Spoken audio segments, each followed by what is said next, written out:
बिस्मिल्लाहिर्रहमानिर्रहीम। अब बताइए, आपका नाम क्या है? सरताज अहमद। आपकी उम्र क्या है? 26 साल। आप कहाँ जा रहे हैं?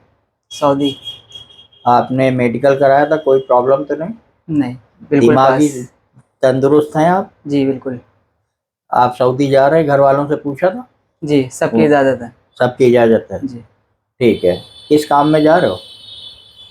हम कार वॉशिंग के काम में। आपका काम है कार वॉशिंग की कंपनी में। जी। तनख्वाह क्या है बेटा? 1400 आपने बताई।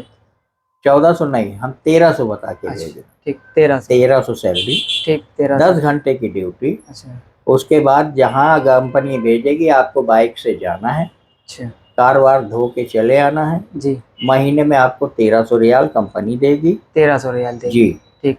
और अगर जो है ज़्यादा मिले हम्म। तो तुम्हारा नसीब। अच्छा। कार धोने में कहीं से आपको टिप वगैरह मिले, और टिप जब ही मिलती है जब आपके चेहरे पे स्माइल और मेहनत से और अच्छा काम करोगे, जी जी। तब टिप मिलती है, नहीं तो टिप नहीं मिलती। अच्छा।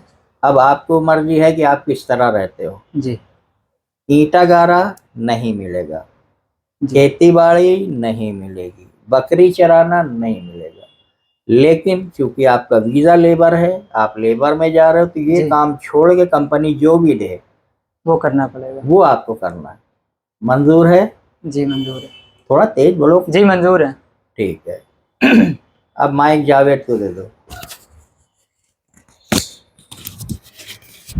आए आए, हाथ में ले रहा हूँ खाली। जावेद भाई, ये कौन है आपके? छोटे भाई हैं। छोटे भाई हैं। मैंने जो बताया आप लोगों ने समझा? जी बिल्कुल समझ लिया। ये इसलिए बताया जाता है कि आदमी अमूमन सऊदी अरब को बहुत अच्छी जगह सोच के जाता है, जी लेकिन सही बात तो यह है कि आप भी रिटर्न हो। जी आपको भी मैं नहीं भेजा था। जी शुरुआत के 6 महीने कफील जो चाहता है करा लेता है। बिल्कुल सही है। तो कहीं घबराए ना, ये परेशान ना हो, इसलिए ये सारी रिकॉर्डिंग होती है जी और एग्रीमेंट होता है। एग्रीमेंट आपने देखा था? जी। उसे ले लो। जी पढ़ा था? पढ़ा है एग्रीमेंट। हिंदी में इसलिए बनवाया कि आप पढ़ सकें उसे। जी जी। ठीक है। जाने के बाद अगर आप काम करते हो नहीं करते हो, किसकी जिम्मेदारी है ये? हमारी।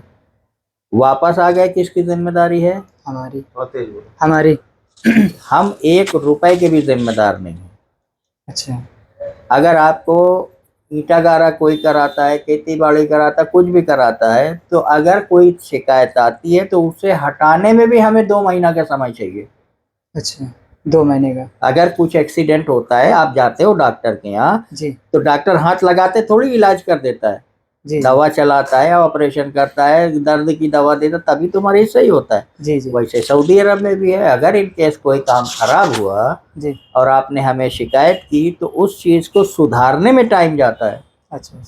इन केस आप चले आते हो जी तो जी। उसका जिम्मेदार मैं तो नहीं रहा ना बेटा। नहीं। घर वाले या कोई भी आपका मैं जाने के बाद वापस बुला नहीं सकता। अच्छा। ठीक है। जी जी। आपका दिल नहीं लगता, फेफड़ा नहीं लगता, किसी की याद आती है, माँ की, बाप की, किसी की भी, तो आप कहो हमें बुलाओ, बुला ना पाएंगे बेटा हम। मंजूर है? जी मंजूर है। और इन केस बुलाना भी पड़ा तो बुलाने जितना भर के जा रहे हो उससे कहीं ज़्यादा बुलाने में लग जाएगा। अच्छा। वो आपकी जेब से जाएगा।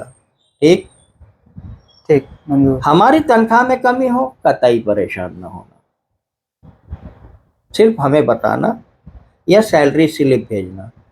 अगर अच्छे से चलोगे तो 3 महीने तुम्हें तनख्वाह हाथों से मिलेगी, नगद। जी। अकामा बन गया तो आपकी सैलरी आपके अकाउंट में आना शुरू हो जाएगी। अच्छा। आपका भी फर्ज है वहाँ कानपुर समझ के नहीं रहना। जी अपने से बड़ों की इज्जत करना, अपने से सीनियर लोगों की इज्जत करना। जी। जब किसी की इज्जत करोगे तो आपके वहाँ रहने के, वहाँ कमाने के और तरक्की करने के रास्ते खुलेंगे। जी। समझ गए? दे दो माइक साहिब आलम भाई को।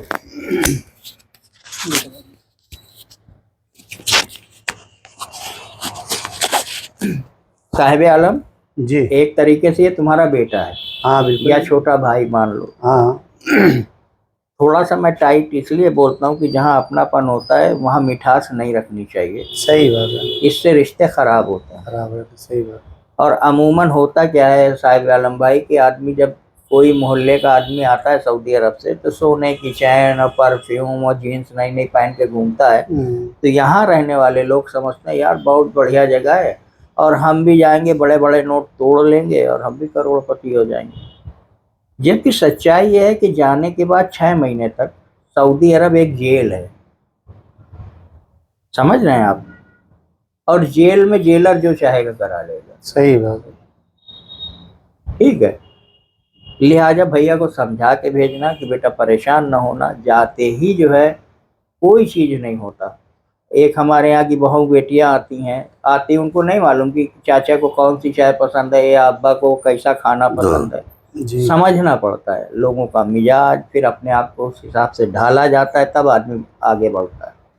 वैसे ही इनको समझा के भेजना, समझ वो गए? तो समझा भी रहे हैं और भी समझा देंगे कि मतलब क्या क्या प्रॉब्लम हो सकती है।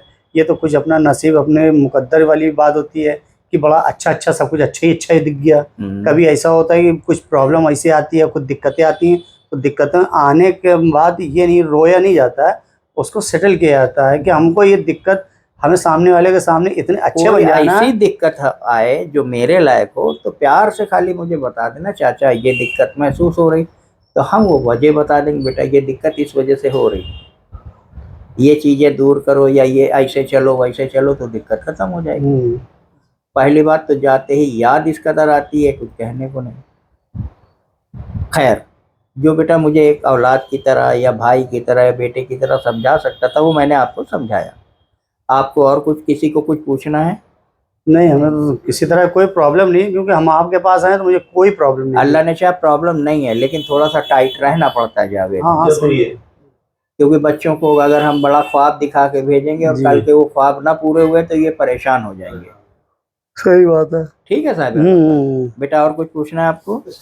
बंद कर दें? घबराना नहीं, मैं हर कदम पे तुम्हारे साथ हूँ। ठीक है। अल्लाह हाफिज।